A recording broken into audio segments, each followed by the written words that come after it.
Hello friends, good morning. Welcome to my amazing sa pyara sa channel Physics Universe.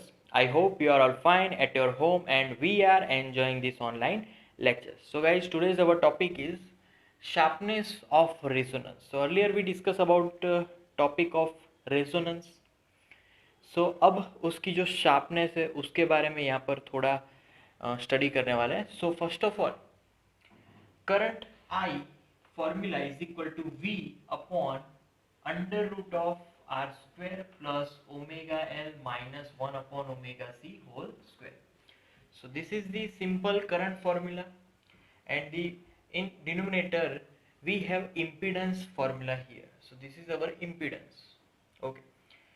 If I am going to write the amplitude, Im is equal to Vm upon under root R square plus omega L minus 1 upon omega C whole square. So in this formula Im is equal to, हम लोग लिख सकते हैं Im maximum, उसकी जो amplitude है upon under root 2. So this is our new formula. Okay, in this formula Im maximum, so Im maximum is equal to Vm upon R. So this is our another formula. Okay, so by putting this formula here, what we get? So Im is equal to Vm upon under root 2 into R. Left hand side we left with this equation. Put this equation here. So we have now Vm upon under root R square plus omega L minus 1 upon omega C whole square is equal to Vm upon under root 2 into R. So Vm will be cancelled out. So now by cross multiplication, now we have under root R square plus omega L minus 1 upon omega C whole square is equal to, here right hand side root 2 into R. By squaring both the sides, तो square करेंगे R square plus omega L minus 1 upon omega C whole square, root हट गया by squaring, is equal to 2 into R square. इस R square को right hand side रखो. So what we get here, omega L minus 1 upon omega C whole square is equal to R square. Now square root both the sides, we get omega L minus 1 upon omega C is equal to R. So this is our formula now. R is equal to omega L minus 1 upon omega C is equal to R. So in this formula, if now we are taking omega value, first if we take omega 1 is equal to omega 0 plus delta omega, and another omega 2's value, that is omega 0 minus delta omega.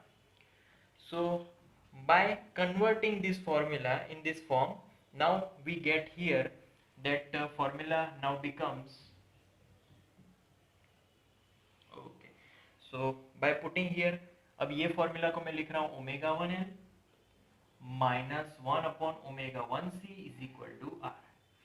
Now omega 1 को रखो equation में, तो we get omega 0 plus delta omega into L minus 1 upon omega 0 plus delta omega into C is equal to R.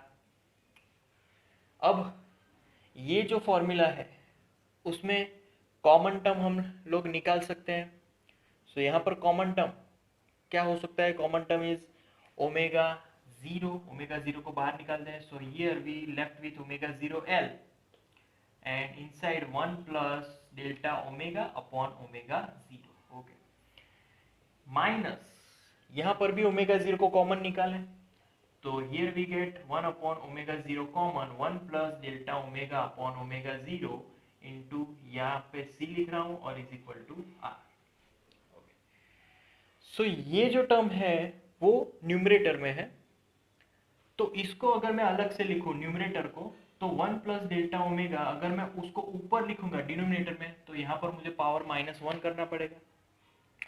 तो by using polynomial यहाँ पर ये equation change हो गया. अगर मैं इसको सिंप्लीफाई करूँ तो negative sign is multiply with this second term, so minus delta omega upon omega 0. आगे भी टर्म्स आएंगे क्योंकि पोलिनोमियल है, तो आगे भी टर्म्स होते हैं, बट वो स्क्वायर वाले टर्म होंगे. बहुत ही छोटे छोटे वैल्यूज़ के वो टर्म होंगे, तो हमने उस लोगों को नेग्लेक्ट कर दिया और सिर्फ दूसरे टर्म तक ही हम लोग लिख रहे हैं। इस इक्वेशन को यहाँ पर फिर से वापस रख दो। So now we are getting omega 0 L 1 plus delta omega upon omega 0, and now here we get minus 1 upon omega 0 c into 1 minus delta omega upon omega 0 is equal to r. So this is our now new formula. Okay, now in this formula omega 0 c. So earlier we discussed about in the resonance topic, we know that omega 0 L is equal to 1 upon omega 0 C. So by putting here omega 0 L, what we get? So omega 0 L as it is 1 plus delta omega upon omega 0 as it is minus 1 upon omega 0 C. Instead of we write omega 0 L, so omega 0 L 1 minus delta omega upon omega 0 is equal to R. Now ये दोनों term same है, common निकालो और फिर simplify करो, तो omega 0 L 1 plus delta omega upon omega 0 minus 1 minus minus plus delta omega upon omega 0 is equal to R. So now this term will be cancelled out, so we are now left with omega 0 L into the bracket 2 delta omega upon omega 0 is equal to R. So this will term will be cancel out. उसको हम लोग cancel कर सकते हैं, but अभी cancel नहीं करना. Omega 0 L को राइट हैंड साइड में ले जाऊं तो यहाँ पर ये टर्म चेंज होगी. तो now we are left with 2 delta omega upon omega 0 is equal to R upon omega 0 L. अब इसका रेसिप्रोकल ले लेता हूँ. So what we get here, omega 0 upon 2 delta omega is equal to omega 0 L by R, and this term is called Q factor.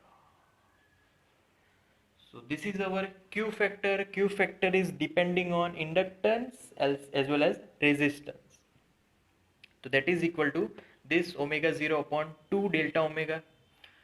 So if we want sharp resonance graph, अगर हमें बहुत ही sharpness चाहिए antenna की, जो output है उसका जो receiver है उसको अगर हमें शार्प करना है, तो फिर क्या करना पड़ेगा कि ये जो टर्म है ना 2 डेल्टा ओमेगा वो बहुत ही कम होना चाहिए. मतलब कि जो भी हम लोग सिग्नल प्रोवाइड कर रहे हैं उसकी जो बैंडविड्थ है, वो उसकी जो रेंज है वो बहुत ही कम होनी चाहिए. जितना ज़्यादा हो सके उतना कम लेना है. So delta omega is nothing but our signal's bandwidth. Okay. तो ये जितना कम हो सके उतना, और उसकी जो नेचुरल फ्रीक्वेंसी है, एंटेना की नेचुरल फ्रीक्वेंसी, वो जितना ज़्यादा हो सके उतना ज़्यादा लेना है, कि जिससे हमारा जो क्यू फैक्टर है उसकी वैल्यू हाई मिले and we get that graph very sharp. So similarly अगर इंडक्टेंस की वैल्यू ज़्यादा होगी we get Q factor very more, and अगर रेजिस्टेंस की वैल्यू कम होगी then also we can get Q factor more. So these are the factors which are depending on Q factors.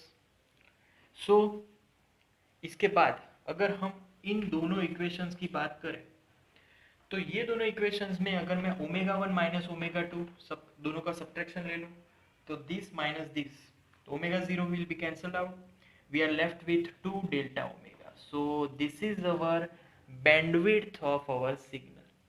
तो simple हमें क्या करना है, अगर 2 डेल्टा ओमेगा को ज़्यादा से ज़्यादा कम रखना है तो ये जो डिफरेंस है उसमें लगभग ज़्यादा से ज़्यादा डिफरेंस कम आना चाहिए. तो omega 1 nearly equal to omega 2 होगा अगर, then 2 delta omega will be less. तो ओमेगा 1 और ओमेगा 2 जो मैंने पहले ही बोला बैंडविड्थ रेंज है, जितनी कम होगी उतना ही ये कम मिलेगा और उससे Q factor will be more. So ये था हमारा आज का topic, sharpness of resonance. So that's it for today guys. ये जो शार्पनेस ऑफ रेजोनेंस है, ये जो हमने टॉपिक लिया था वो रेजोनेंस का ही टॉपिक है. तो ये वीडियो हमारा पार्ट 2 में जाएगा रेजोनेंस के. So that's it for today, guys. Thank you so much for viewing my video lectures till the end. That means a lot to me. Please like my videos and subscribe my channel.